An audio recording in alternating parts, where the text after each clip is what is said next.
नजरों में हमेशा यादगार रहेगा, खासकर इन 5 विशेषत की वजह से। सूर्योदय और सूर्यास्त।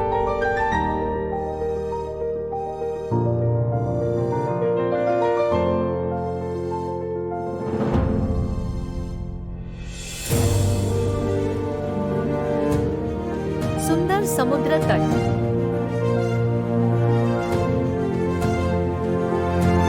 बाराटांग और चूना पत्थर की गुफाएं,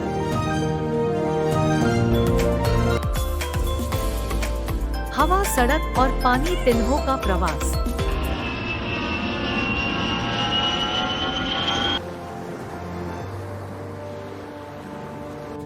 और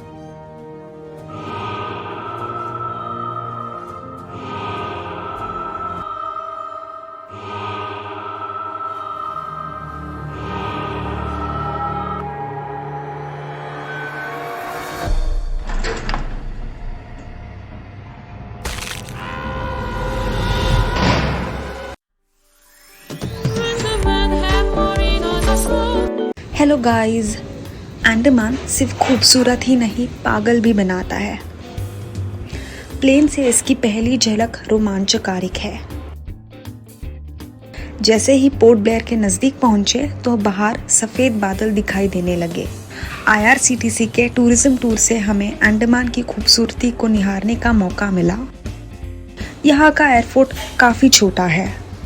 हम हमारे होटल के लिए एयरपोर्ट से निकले। यहाँ एयरपोर्ट के आसपास ही तुम्हें होटल मिल जाएंगे।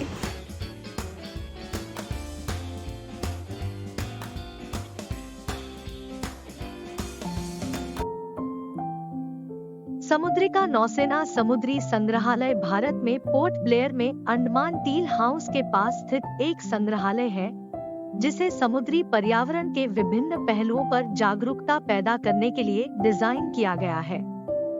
संग्रहालय भारतीय नौसेना द्वारा चलाया जाता है। संग्रहालय में 5 खंड है, जो अंडमान द्वीप समूह के इतिहास, भौगोलिक जानकारी, अंडमान के लोगों, पुरातत्व और समुद्री जीवन को प्रस्तुत करते हैं।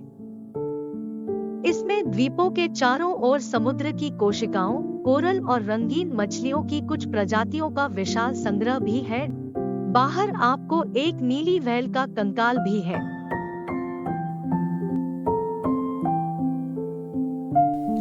सेल्यूलर जेल पोर्ट ब्लेयर में बना हुआ है। इसे काला पानी के नाम से कुख्यात थी। यहाँ अंग्रेजों द्वारा भारतीय स्वतंत्रता संग्राम के सेनानियों को कैद रखने के लिए बनाई गई थी, जो कि मुख्य भारत से 1000 किलोमीटर दूर था। वह सागर से भी 1000 किलोमीटर दूरगम मार्ग पड़ता था। काला पानी का अर्थ बाकी बचे हुए जीवन के लिए कठोर और अमानवीय यातनाएं सहना था। काला पानी यानी स्वतंत्रता सेनानियों उन अनकही यातनाओं और तकलीफों का सामना करने के लिए जीवित नरक में भेजना, जो मौत की सजा से भी बदतर था।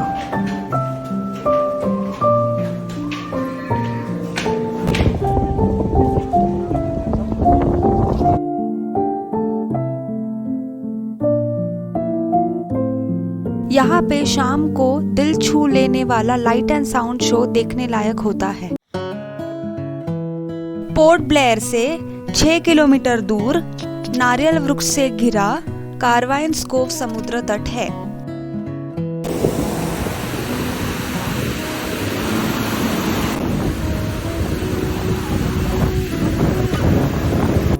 बारिश के वजह से समुद्र में जोरदार लहरें आ रही थी। लगभग 29 किलोमीटर की दूरी पर पोर्ट ब्लेयर के पश्चिम में प्रसिद्ध वंदूर समुद्र तट सुंदरता के लिए जाना जाता है। महात्मा गांधी समुद्री राष्ट्रीय उद्यान की सीमा सिर्फ वंदूर बीच में ही है। समुद्री नेशनल पार्क में जाने के लिए वंदूर जेटी से नौकाएं उपलब्ध है। चिड़िया टापू दक्षिण अंडमान द्वीप दक्षिण में पोर्ट ब्लेयर से 28 किलोमीटर के दूरी पे स्थित है। यहाँ पक्षियों की कई प्रजातियां पाई जाती है।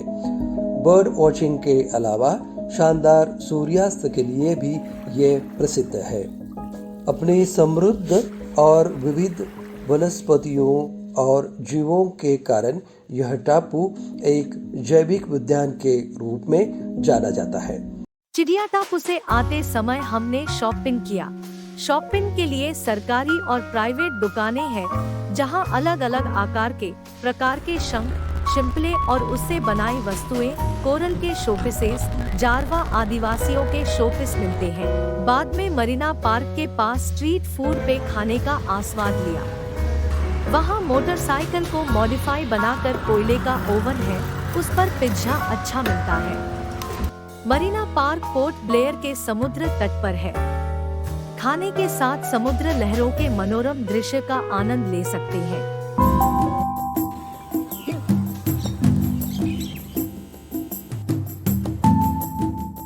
बारातांग द्वीप तक पहुंचना ही अपने आप में एक साहसिक और एडवेंचरस सफर होगा, क्योंकि यहाँ तक पहुंचने के लिए आपको जरावा वन आरक्षित क्षेत्र से गुजारना होगा। इस वन में जरावा जनजातियों का निवास है।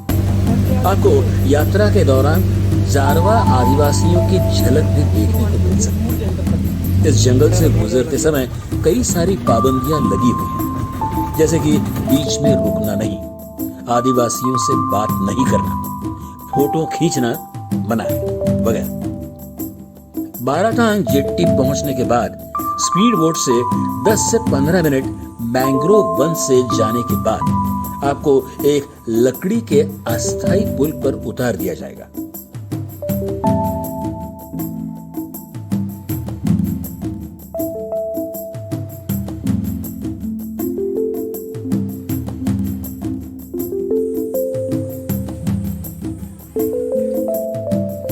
और उसके बाद वहां से आपको पैदल चलकर इस गुफा तक पहुंचने को लगभग 15 मिनट का समय लग सकता है।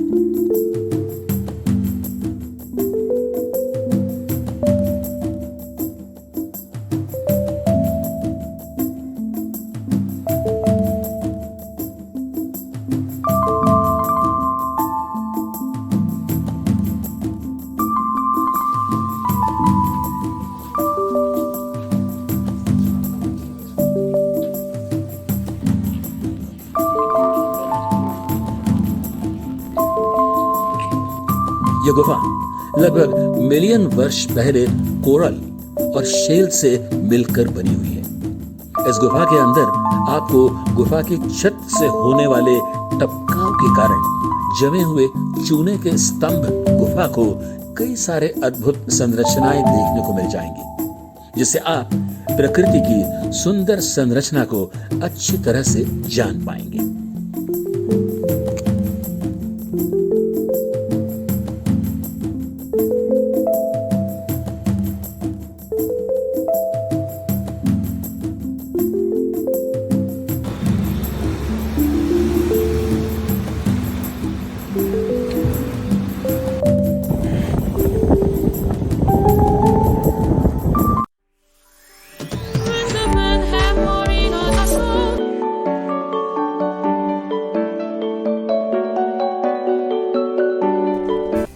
रॉस आइलैंड पोर्ट ब्लेयर से 3 किलोमीटर के पूर्व में स्थित है।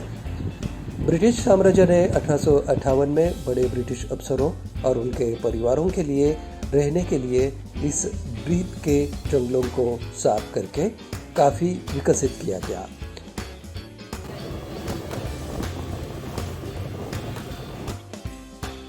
यहाँ हिरन, खरगोश और मोर यहाँ आने वाले सैलानियों के लिए एक दिलकश आकर्षण है।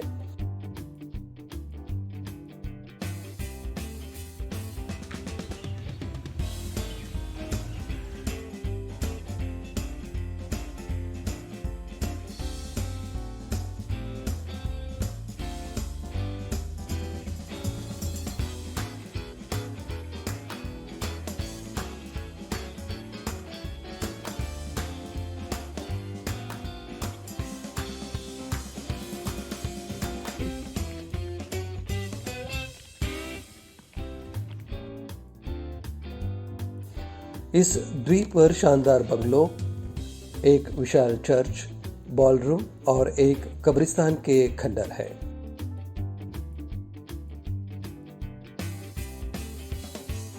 रॉस आइलैंड में बेहद खूबसूरत इमारतें बनाई गई, शानदार लॉन विकसित किए गए, टेनिस कोर्ट भी बनवाए गए।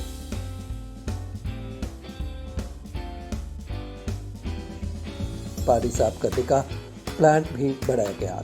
इसके अलावा रॉस आइलैंड पर सेना के बैरक और अस्पताल भी बनवाया गया। बाद में डीजल जनरेटर वाला एक पावर हाउस भी बनाया गया। जूनियर अफसरों का दिल बहलाने के लिए बनाए गए सब ऑर्डिनेंट क्लब का लकड़ी का फर्श अभी भी काफी हद तक बचा हुआ है।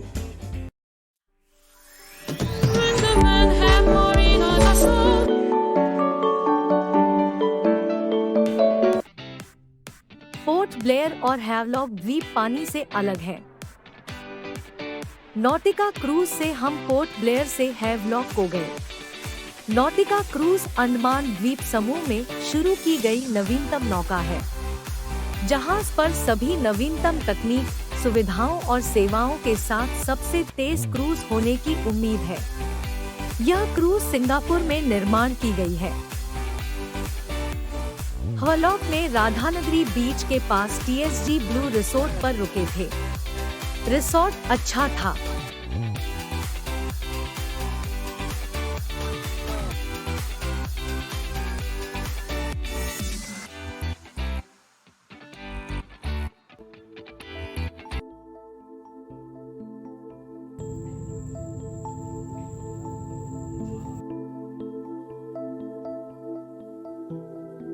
सबसे रोमांचक अंडरवाटर साहसिक खेलों में से एक स्कूबा डाइविंग है। एकदम साफ और पारदर्शी पानी की वजह से हैवलॉक अंडमान में सबसे ज्यादा सैर किए जाने वाला आइलैंड है। इस आइलैंड में स्कूबा डाइविंग के बेहतरीन अनुभव के लिए तमाम बुनियादी सुविधाएं मौजूद हैं।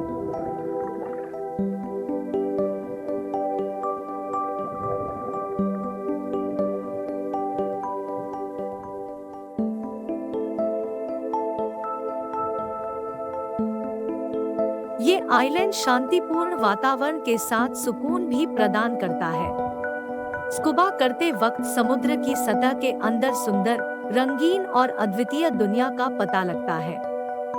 खूबसूरत समुद्री जीवन का अनुभव कर सकते हैं।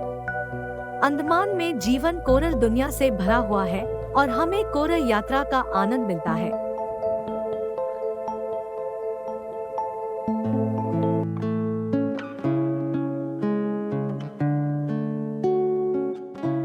काला पत्थर समुद्र तट हैवलॉक द्वीप के काला पत्थर गांव में स्थित है। सफेद रेत और काली चट्टानें यहाँ के तट को सुशोभित करती हैं।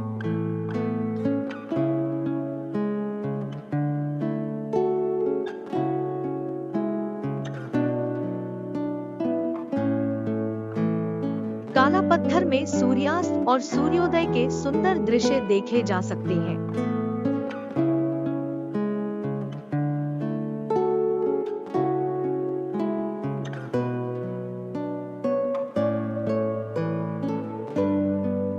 धूप सेंकने का बेहतरीन अनुभव मिल जाता है। यह बीच प्रकृति की सुंदरता की तस्वीरें लेने को मजबूर कर देगा।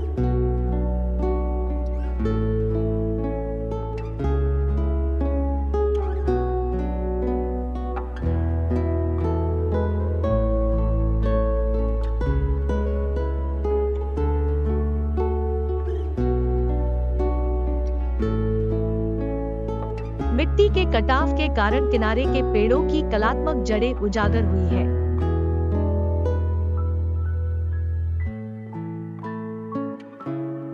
काला पत्थर समुद्र तट आराम का आनंद लेने के लिए अच्छा है।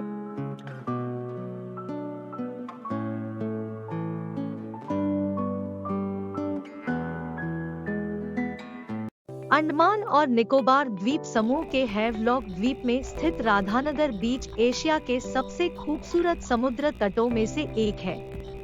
यह आश्चर्यजनक समुद्र तट अपने शांत वातावरण और रोमांचक गतिविधियों के लिए दुनिया भर में प्रसिद्ध है। जो बड़ी संख्या में भारतीय पर्यटकों के साथ साथ विदेशी पर्यटकों को भी अपनी ओर आकर्षित करता है। राधानगर बीच का नीला पानी और सफेद रेत एक विशेष अनुभव है, जहां आप आराम कर सकते हैं और अपने साथी या परिवार के साथ इत्मीनान से समय बिता सकते हैं। साथ ही इस समुद्र तट पर सूर्यास्त के मनोरम दृश्य आपको अपनी अंडमान यात्रा की कुछ बेहतरीन यादों को कैद करने पर मजबूर कर देंगे।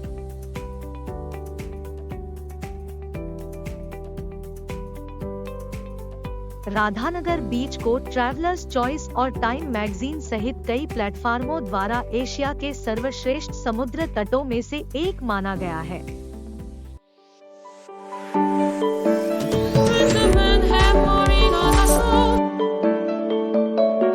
हैवलॉक से नेल द्वीप तक नॉटिका क्रूज से लगभग 1 घंटे का समय लगता है। रास्ते में बंगाल की खाड़ी का शानदार नजारा देखने को मिलता है।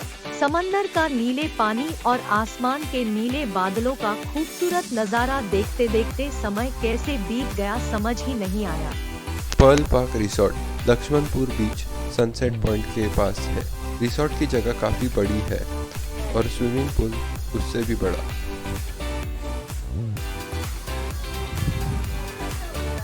समुद्र की लहरों की मंत्रमुग्ध कर देने वाली ध्वनि 4 चांद लगा देती।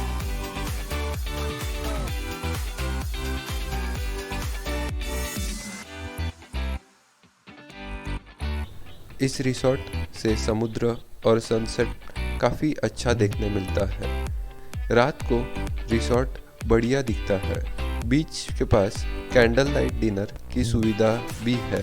भरतपुर बीच नील द्वीप का सबसे अच्छा समुद्र तट है। नरम सफेद रेत समुद्र तट को एक क्रिस्टल स्पष्ट उथले पानी के साथ किनारे को रेखाबद्ध करता है, जो समुद्र में लगभग 500 मीटर तक जारी रहता है। समुद्र तट के पास उथला पानी बड़ी चट्टानों और कठोर मूंगों से मुक्त है। पानी की धाराएं और लहरें ज्यादातर समय बहुत कम होती है।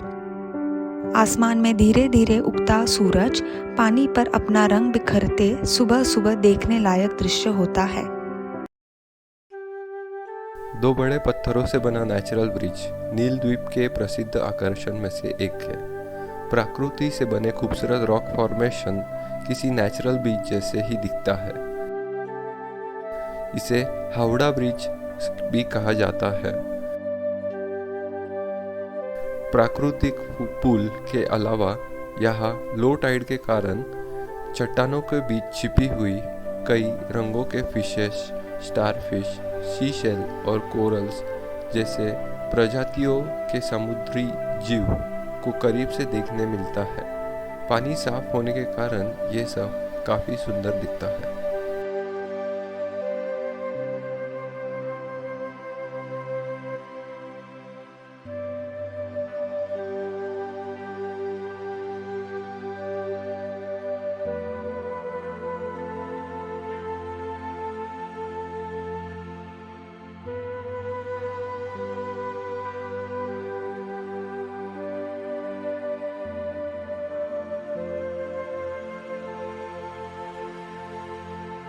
लक्ष्मणपुर बीच नील द्वीप के पश्चिम छोर पर मौजूद है।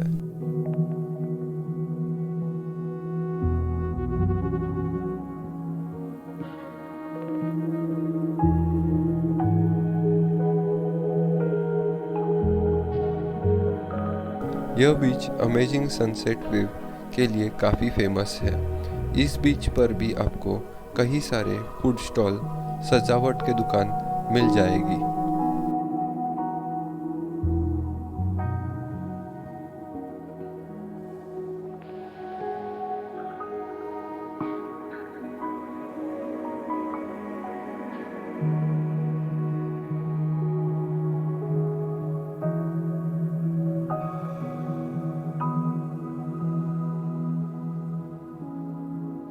नील द्वीप के दक्षिण सिरे पर 5 किलोमीटर की दूरी पर सीतापुर बीच सबसे शांत समुद्र तटों में से एक है।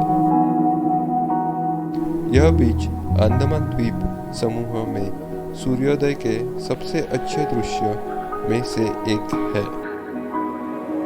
यह समुद्र तट अन्य तटों के तुलना में काफी दूर स्थित है, इसलिए यहाँ पर पर्यटकों की भीड़ भी बहुत कम रहती है। इसके अलावा भी अंडमान में घूमने के लिए कई खूबसूरत पर्यटन स्थल हैं। हमने इस वीडियो में उन जगहों को दिखाने की कोशिश की है जहां हम गए थे।